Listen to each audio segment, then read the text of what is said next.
हाँ जी अतुल जी, कहाँ से आए हैं आप? क्या दिक्कत हो रहा था?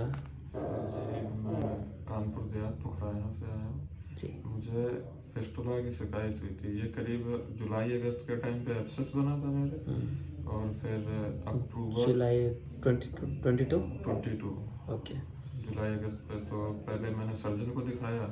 तो उन्होंने कहा एब्सेस है, इसका ऑपरेशन करना पड़ेगा। उन्होंने एब्सेस का ऑपरेशन किया, वो अंदाजा ही नहीं लगा पाए थे कि ये फिस्टुला है। ओके, तो क्योंकि वो काफ़ी दूर हुआ था एनस एरिया से, जी तो प्रॉब्ली वो ग्लूटियल एब्सेस समझा होगा। जी हाँ। तो एक तरह से ये एनोग्लूटियल फिस्टुला काफ़ी मुश्किल होता है, तो जब काफ़ी ऊपर जाके खुलता है तो इस तरह से डाउट हो जाता है, कॉमन है ये। इवन पेरिएनल एरिया में भी लोग उसको नहीं समझ पाते। तो दिस इज़ समथिंग जो आपका वाला था थोड़ा डिफ़िकल्ट था, ट्रिकी था, तो नहीं पता चला तो कोई उसमें बड़ी बात नहीं है। तो फिर सर उन्होंने 2-4 एंटीबायोटिक दी, तो सिर्फ बात के लिए बोला, वो बैठ गया वहीं पे। ठीक है। फिर ये ट्रिगर किया जाए कि सर सितंबर अक्टूबर शुरुआत पे, तो फिर उसका एब्सेस का ऑपरेशन कराया। फिर से दोबारा ऑपरेशन कराया? हाँ, फिर से वहीं पे ऑपरेशन। उन्हीं के पास गए थे कहीं? नहीं, दूसरे के यहाँ गया था। तो ओके। फिर उन्होंने भी कहा कि ये एब्सेस है। जब एब्सेस भरा नहीं, तो 2-4 लोगों से जानकारी की, तो उन्हें क्षार सूत्र का सजेस्ट कर दिया। तो जब एब्सेस नहीं भरा तो तब कोई टेस्ट करा था कि पता चले जिससे कि कहीं बगंदर तो नहीं है? नहीं, फिर दिखाया तो उन्होंने एमआरआई के लिए बोला, तो एमआरआई पे ट्रैक आया। फिर उन्हीं सर्जन ने ही मुझे सजेस्ट किया कि छाड़ सूत्र करा लो, तो सही हो जाएगा। तो उसका क्यों, उनका क्या रीज़न था, बताया होगा कुछ कि वो क्यों? क्या रहता है कि उनका सक्सेस रेट ज़्यादा रहता है नॉर्मल जनरल सर्जरी से, कुछ वो चीज़ें, तो उसी वजह क्योंकि से। ट्रैक बहुत लंबा था और आई थिंक वहाँ तक पहुँचना भी आसान नहीं था, इसीलिए उन सर्जन ने आपको बोला होगा। तो फिर छाड़ सूत्र कराया, तो छाड़ सूत्र का ऑपरेशन मैंने 29 अक्टूबर 2022 को कराया था। ओके। और फिर उसके बाद धागे चेंज होते रहे हर हफ्ते, 5 दिन में लगभग वो धागे चेंज करते थे। और फिर बीच पे उन्होंने पता नहीं क्या किया, वो नीचे स्क्राटम की तरफ एक नया एब्सेस तैयार हो गया। धागा पड़ा ही था, वहाँ एक नया एब्सेस आ गया, उसका फिर उन्होंने किया। उसके बाद आधा सही हो पाया था, भर पाया था कि ये एब्सेस पीछे फिर बनने लगा था। तो फिर उन्होंने काफ़ी टाइम ले लिया, फिर अप्रैल तक फिर आपका देखा। सितंबर से शुरू हो गया था ये क्षार सूत्र? नहीं, अक्टूबर अक्टूबर पे 29 अक्टूबर को कराया था। तो कितनी बार क्षार सूत्र का ऑपरेशन हुआ था?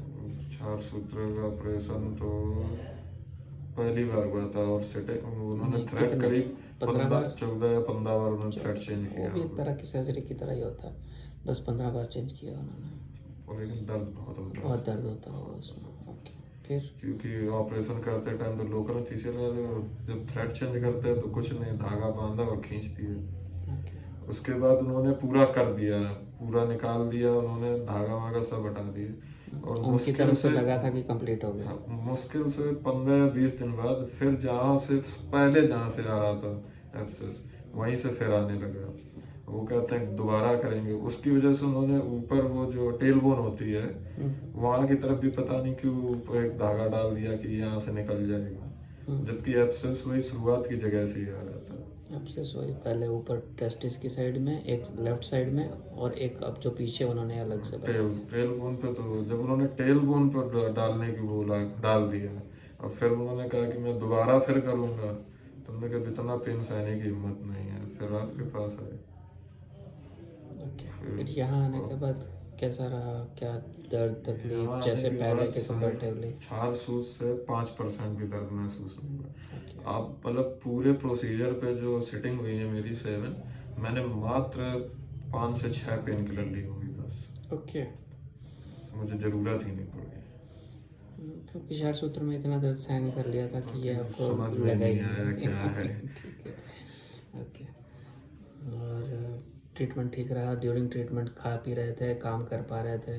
जी, सारा कुछ। बॉडी की जनरल हेल्थ इम्प्रूव हुई ड्यूरिंग ट्रीटमेंट हुई के बाद के बाद? ड्यूरिंग ट्रीटमेंट मेरा वेट गेन जब आपके पास आया था तो मेरा 54 किलो कुछ बचा था, आज फिर मेरा 76 पहुंच गया है। अभी ट्रीटमेंट चली रहा है, पिछले महीने आपने सेटिंग लास्ट की है।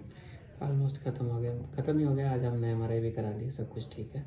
ठीक है, बस केयर करनी है, नॉर्मल कोकोनट ऑयल जैसे मैंने गाइड किया है। स्पाइसी ज़्यादा नहीं खाना, नॉर्मल खा सकते हो, कभी मन करे तो गोलगप्पा टिक्की भी खा लेना, बट नॉट रेगुलरली, ठीक है। नॉन वेज खाते नहीं है, खा लेते जी, हैं। नहीं नॉन वेज खाते नहीं तो फिर तो ठीक है, कंफर्टेबल।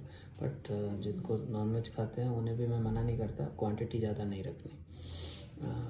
दही लस्सी रेगुलर डाइट का आपका रहेगा ही। जी। और कुछ क्वेरी आपके मन में, कोई डाउट है तो पूछना चाहते हैं? नहीं, अब तो सब क्लियर हो गया, सही हो गया, ठीक है, सब क्लियर हो गया। ठीक है। आपसे कोई बात करना चाहते हैं? आप कंफर्टेबल हैं अपना नंबर देने के लिए? जी सर, मैं कंफर्टेबल हूँ। मेरा नंबर है 8299 022 038 8299 022 038। ठीक है। एंड कुछ जो लोग जो इस तरह से चल रहे हैं इतने टाइम से, कई बार बहुत मन में डाउट्स हो जाते हैं कि मैं कभी ठीक होऊंगा नहीं होऊंगा। आज भी मेरे पास इतने पेशेंट हैं कि उनका विश्वास ही नहीं कि वो शायद ठीक होंगे। सर मुझे ही नहीं हो रहा था हो पाऊंगा या नहीं हो पाऊंगा। जब आपके पास आए पहली सेटिंग के बाद जब कुछ आराम लगना शुरू हुआ तब लगा कि नहीं हो जाएंगे। फिर तो ये था कि 8 लगे 10 लगे सेटिंग सही होना है। लेकिन आपने जब पहली बार दिखाया था MRI पहले तो आपने 4 से 5 बोली थी, और जब पहली सिटिंग की थी आपने तो आपने बता दिया था बेटा 6 7 भी लग जाएंगे, और 7 पे पूरा क्लियर हो गया। ठीक है, ठीक है। Thank you. Thank you.